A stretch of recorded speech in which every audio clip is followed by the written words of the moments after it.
சொல்கிறேன். லைனிங் ப்ளவுஸுக்கு வந்து கொஞ்சம் பேசாமல் இருங்க. லைனிங் ப்ளவுஸுக்கு வந்து நம்ம லைனிங்க்கு மட்டும்தான் கழுத்து கட் பண்ணுவோம், நல்ல கிளாத்துக்கு கட் பண்ண மாட்டோம்.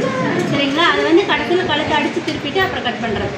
சரிங்களா? எப்படி தைக்கிறேங்கிறது பார்த்தீங்கன்னா நீங்கள் அடுத்தது வந்து எங்கிட்ட நிறைய டவுட் கேட்க வேண்டியது இல்லை. வீடியோ பார்த்தீங்கன்னாலே இதாகிருக்குங்கள.